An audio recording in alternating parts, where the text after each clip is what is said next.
time, we're going to get back into CompuScholar a little bit. Do a chapter in Digital Savvy about digital images. Before we get into that, we're going to talk a little bit about websites.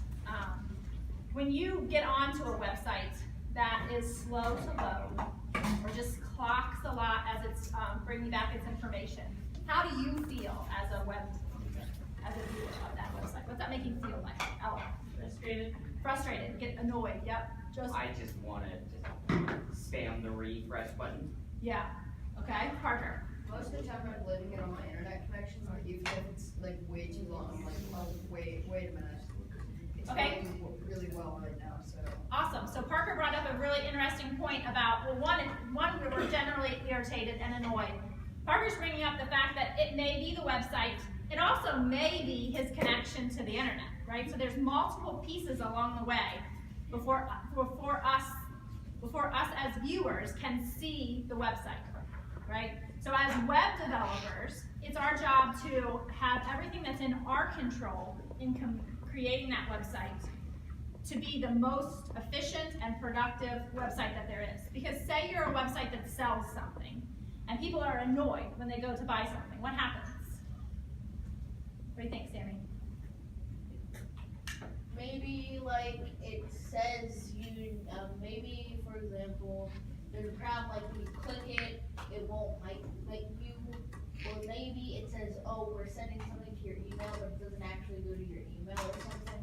Okay. Stuff like that. It can be really it can waste a lot of time. Okay, so if it wastes a lot of time, what happens? What do you do as a user then, Grace? Nobody wants to use your website. Yeah, they'll go somewhere else. If they can find that product somewhere else and your website takes forever to load and process, they'll just go to another website. So that's not very good for you as a web developer to build websites that people don't want to use. Okay, so everything in our control we should do. Okay, I'm going to show you an example of the 9th grade portfolio from last year. This particular student is a hobby photographer. Okay, he likes to take pictures. He's got a pretty nice camera, takes very high resolution images. So on his website, he wanted to include some of his images, which is very cool. What happens though with these very high resolution images is they can be a little slow on the internet. Okay, so I have his page up. It's already in my memory. So what will I do to make this website go back to the server and recreate that process of retrieving files? Zoe? F5. Control F5. Okay, so I'm going to hit Control F5, and here it is loading. Okay. So you can see how slow this image comes back, you know, like row by row by row. So my question to you is there something Alex can do to these images to improve this load time and not sacrifice the quality? Joseph? You could take the image and split it up into segments that you could just put right next to each other. That way it looks like one big image. Okay, so you're suggesting, what kind of tool would you use to? Photoshop. Photoshop, and inside Photoshop, what would you use? What would you do to the picture? You would crop it, but Crop you would have to make multiple copies of the same image. Okay, so Joseph is suggesting that we crop this image. We could crop it into smaller bits. Maybe. You're still probably bringing the same amount of data. You're breaking it up. Sammy? You could resize it, maybe making it a bit smaller. Okay. Or you could have words above it, so that while we're reading the words, it's loading. Okay. So Sammy's going to distract them and give them something to see. So you're suggesting that we make this image not so tall. that's one way to do it. Or Okay. another way was just having that, not like the first thing you see, maybe having like some words or whatnot. So that Okay. while you're reading the word, you have something to do. Reading the words, the picture is loading. Okay. So how would you make this not so tall? What would you do? You would have to bring it to like wherever you found it, like, and then like, you can change the code thing to make it smaller. And what would you change in your code? It's hard to describe. I'm sorry. Okay. That's okay.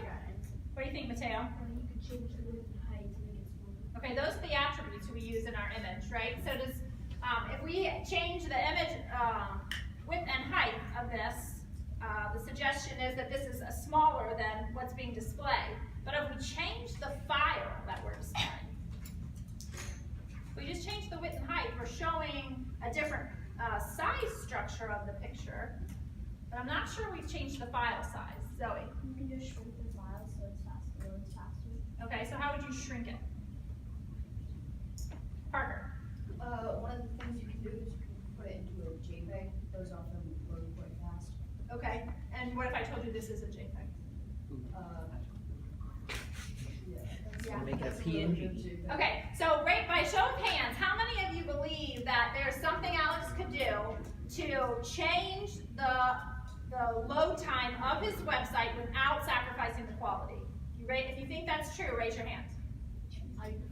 So about half of us think then if we change the file size, the quality diminishes. Is that what the rest of us think? No, it might be possible, but I have no clue. We haven't asked her anything about this. Okay.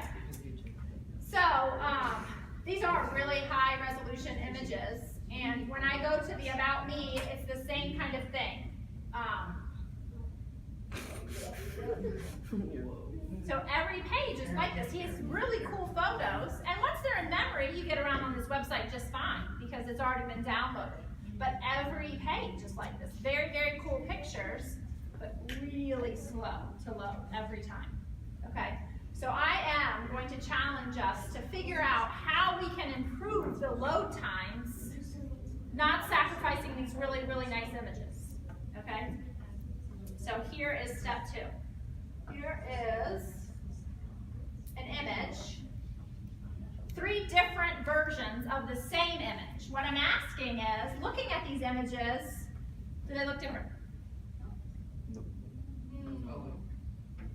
What do you see different of them?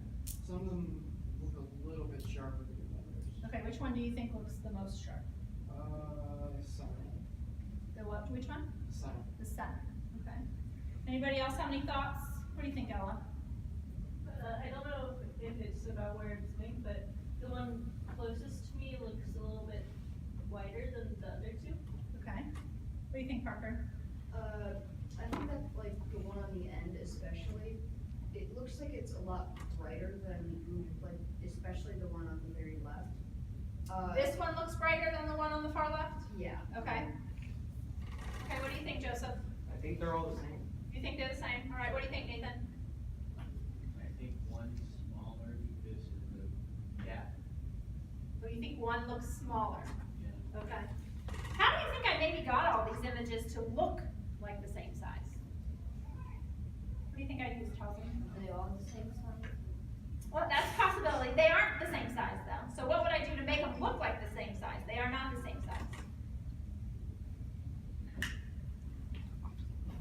And they're not the same size in terms of file size. They're not the same. Joseph? Padding. Padding? No, it's not padding. Sammy? Well, as I can look and see, there's a scroll bar, so maybe one is taller than some of the others. We can look. They're exactly the same size. What would I have done to make them all the exact same? This is a website, right? Layla? I used width and height. I made the width and height exactly the same on all 3 images, so they look like they're the same size. In the pre-assessment, I asked, can an image be larger than the screen? Yes. Yeah. Okay. I was surprised that you, I mean, a lot of us said, yeah, for sure. I think that's surprising. I'm surprised you all recognize. So tell me why. Why could that image be larger than the screen? Joseph, Parker, sorry. So if your screen resolution is something like 1,280 pixels by 780, then you have your picture that's like 1,300 by 800. That's going to be bigger than the screen, Okay. but it's going to show as much of it as possible. Okay. Awesome. That's exactly it. So what is that? Those numbers he just said. They're pixels. Yeah, they're measured in pixels. So what's that called? I asked you that in pre-assessment too, whether you knew that about your laptop. resolution, okay? So not everyone knew the resolution, but standard resolution, if you just look at just general population of people who view the web around the world, 1366 by 768 is the most common resolution out there. Just common.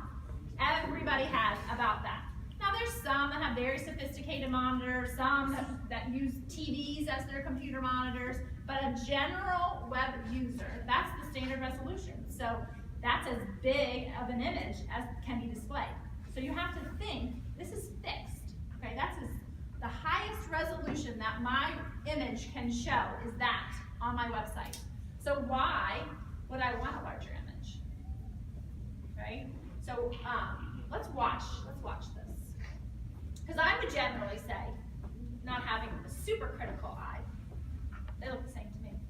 I think they look like they are all the same image. They look to me generally to be the same image. So watch what happens when we do Control F5 here.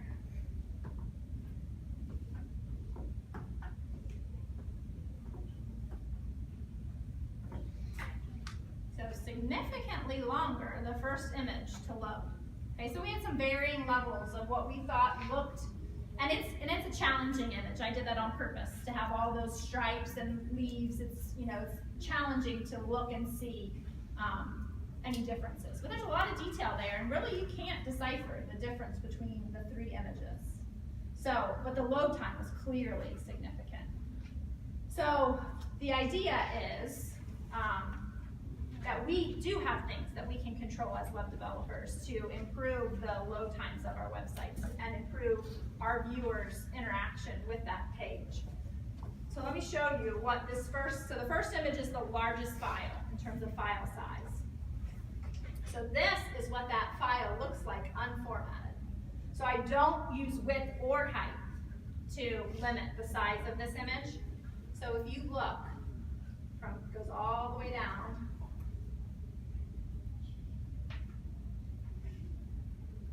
There's those images, and then it goes all the way across. And that's a big image. So if I'm not displaying it in this size, why would I want to transfer it over the internet in that size? So the question really is, when does resolution matter? Because obviously our digital cameras continue to improve with the resolution that they can take and display. And so when does it, that these pictures and these images that we're creating really, really high levels of resolution, when does that matter? What application would we use those in? What do you think, Joseph? Photoshop again. Photoshop? But what are you going to do with it? I mean, your screen is fixed, right? You can't see any better resolution than your screen is. So if you're using your computer, you're not seeing the results of this high resolution. What does it matter, Evan? Photo editing. Okay, but what do you do with the photo? You change it. What do you do with it, Zoe? When we print it out. When you print it. Okay, printing is when this high resolution really matters. So when you're printing like advertisements for your companies, or annual reports, or photographs themselves, actual paper images of your photos, which apparently teenagers don't print pictures anymore. But that's when it really matters. So you can have this really sophisticated, high-resolution printer and a really low-resolution image. That printer's not going to fix that. You're still going to just get kind of a pixelated, low-resolution image, even if your printer is high-resolution. But if you have a high-resolution image and you print it on a printer that has the ability to print a very high level of dots per inch or pixels per inch, that's where you really see that resolution. And you can blow pictures up to be really large images and not lose any of the detail. Okay, so that's the difference. But when we're talking about the website, we're fixed in the resolution that we can display to our viewers. So best practices are that in the ideal world, you display on your website a file, an image file size that is equal to what you're displaying. So if you're displaying a 400 by 600 pixel image, that's what your resolution should be. It should be that size. Today, we're going to finish or begin the readings that are associated with this. So digital savvy, when you go into CompuScholar, remember there's two courses in there, you're picking digital savvy as your course, and we're in chapter 15. The 2 lessons are 2 and 3. So there's a reading and video that go along with it. You can do either or both. Take the quiz that's associated with it. If you don't get 100% the first time, you can take it up to 3 times. I suggest going back to the reading before you take it again, just to be sure that you have the accuracy of what you just read, because the goal would be that we all get them all right, you know, all 5 questions right. So you can take it up to 3 times. Today, lesson 2 is due. Tomorrow, lesson 3. But if you have time, and some of us have had time today to get them both done, here are your priorities for the work time. Would be to do lesson 2 first, and then lesson 3.